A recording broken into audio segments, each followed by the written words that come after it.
state and all that.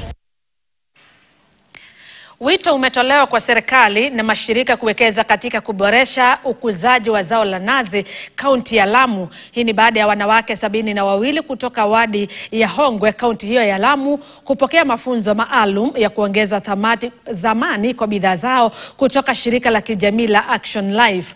Kulingana na wakazi wa kaunti hiyo, kuongeza thamani ya bidhaa zinazotokana na nazi hilo kutachangia ukuzaji wa nazi na kutainua uchumi wa wanawake wanaojihusisha na biashara za bidhaa zinazotokana na zao hilo la nazi.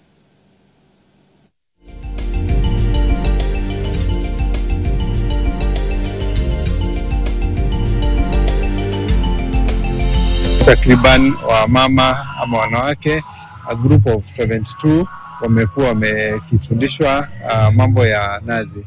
Kwa hivyo nataka tu kusema ya kwamba ni contribution kubwa, maana wamepata ile skills ama knowledge, na wengi nimeona wakianza sasa kujifanya ama kufanya in a way that inaweza kuwa ni biashara na kuinua hali ya viwango vyao. Ni vizuri tumekuwa na kikundi kimoja ambacho kimekuja ili kuhamasisha mwananchi ama kina mama siku hii ya wamama kuhusu mmea wa mnazi, ambayo product yake nazi yenyewe kando na kwamba tunakula na kupika, ina vitu ambazo tumekuwa hatuzitumii, na kwa hivyo wanaziboresha zaidi kuona ya kwamba tunatumia product hizi, na kadri walivyo zileta kwa display, wengi wetu tumeweza kuwa promote na kununua, na hasa kujua ya kwamba zinaweza kutumika zaidi ya vile ambavyo tulikuwa tunazielewa. Tutahakikisha kwamba tunawapatia zile tools. Kuna drills zinahitajika, kuna mambo ya vile vitu ambavyo wanahitaji,